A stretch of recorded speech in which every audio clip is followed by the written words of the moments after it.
लड़कियों को कैसे पटाए, लड़कियों को कैसे अप्रोच करे, फ्लर्ट करे, फलाना करे, ढमकाना करे। मैं भी ऐसे ही यूट्यूब सर्फ कर रहा था और मैंने एक वीडियो देखी। I don't want to take the name of that specific person, but मुझे ये चीज़ बहुत चीप और क्रीप लगी। मैं लोगों को ये सिखाता हूँ कि रिलेशनशिप में अगर आप फंस चुके हो तो बाहर कैसे निकलो, या फिर मैं लोगों को ये सिखाता हूँ कि अगर आप ब्रेकअप कर चुके हो तो आपका मूव ऑन कैसे हो। तो I think so there is some value in my content and मैं उसी तरीके से बात करता हूँ जिससे किसी को कुछ चीज़ें समझने मिले और लोगों को एक रियलिटी चेक मिले। ठीक है, बॉयज़ के लिए बहुत इंपॉर्टेंट होता है। इवन मैं जेंडर स्पेसिफिक नहीं जाना चाहूँगा, बट बॉयज़ के लिए स्पेसिफिकली इंपॉर्टेंट होता है। मैं भी ऐसे ही देख रहा था, एक वीडियो मैंने जस्ट देखी कि देयर वाज अ गाय, मैं नाम नहीं लूँगा, वेल नोन है, एक नहीं है, 2-3 ऐसे, मतलब है, अधिक है, जो ये सिखाना चाहते हैं कि एक लड़की को अप्रोच कैसे करता है, एक लड़की के साथ फ्लर्ट कैसे करता है, उसको डेट पे ले जाने के लिए कैसे हम मना सकते हैं। पहली चीज़ को ये समझो कि लड़की एक ऑब्जेक्ट नहीं है, ठीक है, वो भी एक ह्यूमन है, उसके पास भी एक मन है, उसके पास भी 4 चीज़ें हैं। अगर हम ये समझेंगे कि एक लड़की को मैं अप्रोच कैसे करूं, अपनी कैसे बनाऊं, उसके पीछे मैं कैसे वर्क करूं, इग्नोर करूं, एक टाइम पे पुल पुश ट्रिक्स खेलूं, साइकोलॉजी खेलूं।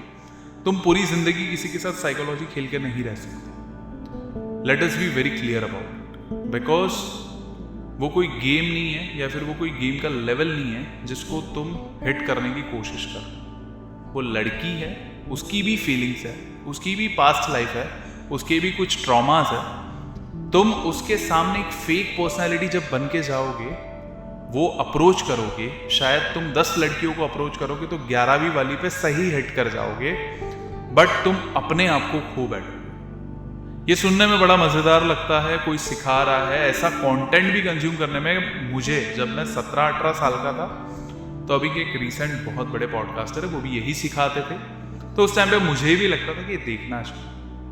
अभी मैं 27 साल का हूँ, 10 साल के बाद मैं कुछ चीज़ें बना रहा हूँ, लोगों को सिखा रहा हूँ, मेरे एक्सपीरियंस से।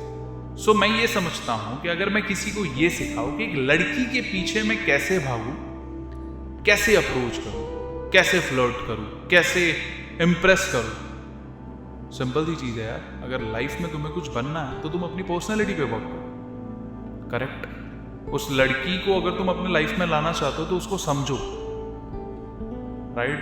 किसी एक ज्ञान गुरु, एक लव गुरु, वो सलमान खान की एक मूवी थी पार्टनर, जिसके अंदर वो लव गुरु बना हुआ था। आज यूट्यूब पे बहुत सारे लव गुरु बैठे हुए जो ये समझाते और सिखाते कि लड़की को कैसे अप्रोच करना। इससे आप अपनी एक फेक पर्सनैलिटी लेके जाओगे, वो लड़की शायद मान भी जाएगी और आपका रिलेशनशिप शायद शुरू भी हो जाएगा, बट पता नहीं कि इसका एंड क्या होगा। Because as a relationship coach मैं हर किसी को ये समझाता हूँ, date to marry, you just have one life. तुम्हारे पास 10 लाइफ्स नहीं है, गेम नहीं है जिसके अंदर एक बार मर गया तो फिर से जिंदा होके हम कुछ कर सकते हैं। और नंबर ऑफ लोगों को अप्रोच करने में तुम्हारा बहुत टाइम वेस्ट होगा, ऑफ कोर्स पैसा भी वेस्ट होगा, because you have to invest as a man, you have to invest everything. And मैं ये कहता हूँ कि टाइम ही पैसा है मेरे लिए, राइट। अगर आप ये कंटेंट कंज्यूम करके ये सोचते हो कि भाई शायद मैं एक लड़की को पटा लूँगा, मतलब अचीव कर लूँगा, तो आप एज अ मैन हार चुके हो, आपके अंदर मैस्कुलिनिटी खत्म हो चुकी है।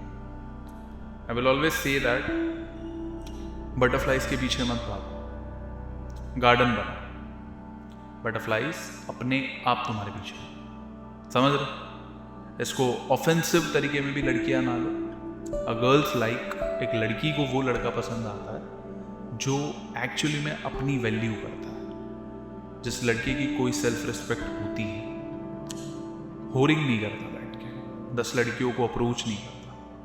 हाँ चलो, तुम कहीं बैठे हो, तुम्हें कोई पसंद आता है, you try to talk with that person, that is a different stuff. But किसी को एक पेनी पे करना कि वो तुम्हें ये सिखाए कि मैं किसी लड़की को अप्रोच कैसे करूँ, bro you field as a man, यार क्या चल रहा है। जबकि वो लड़का खुद भी व्यूज लाने के लिए एक हॉट ब्लॉन्ड लड़की को बाजू में बिठा रहा है और 10-15 वीडियो शूट कर रहा है, और वो तुम्हें ये सिखा रहा है कि लड़की का अटेंशन कैसे ग्रैब करे, जबकि उसको तुम्हारा अटेंशन ग्रैब करने के लिए एक हॉट लड़की को बिठाना पड़ा। आई नो ब्रो, बुरा लगेगा, बट गलत रास्ते पे तो थोड़ा समझाना पड़ेगा। अगर ये वीडियो समझ आए या फिर ऐसा लगता है कि भाई मैंने तुम्हारे लाइफ में 5 सेकंड भी कुछ तुमने मेरी बातों से समझा, तो मेरी लाइफ में मैंने कुछ ऐड ऑन किया, share this video to those friends जो ये रास्तों पे है, जिसको यूपी के लैंग्वेज में आई थिंक सो चिन्नरा ही कहते हैं, राइट? ऐसा ही कुछ बोलते हैं। फक बॉय प्ले बॉय की कैटेगरी में चले जाओगे, यही पढ़े जाओगे, लड़की कैसे पटाया है, इसको कैसे पटाया है, उसको कैसे पटाया। अचीव करो कुछ, जो चाहिए वो मिलेगा। इमोशंस की वैल्यू करो, सच में वो तुम्हारी लाइफ में लिखी होगी तो मिलेगी। डेस्टिनी अगर होगी तो जो पसंद आ रही है वो तुम्हारे साथ है, बट स्ट्रीट पे से किसी लड़की को उठाना मुझे समझ नहीं आता, right? It is not about the looks, it is not about that how you approach, everything is written in your life, ठीक है? मेरे पास हद से ज़्यादा केसेस आते हैं। कुछ डेटिंग साइट से कुछ लोग मिलते हैं, कुछ लोग ऐसे ही रैंडमली रोड पे मिल जाते हैं, डेट करना शुरू कर देते हैं, और उनका ब्रेकअप बहुत बुरा होता है। मतलब मेरे पास जो आता है बेचारा, वो तो रो रो के पागल हो चुका होता है, और मैं हमेशा कहता हूँ कि सर पे चप्पल रखोगे तो पड़ेगी तो सही। सो एक बार सोचो इस चीज़ को। And thank you so much for watching this video. Hope so आपको पसंद आई हो। पसंद आई हो तो लाइक कर देना, एंड ऐसी और वीडियोज़ देखनी हो तो चैनल को सब्सक्राइब कर देना। Thank you so much.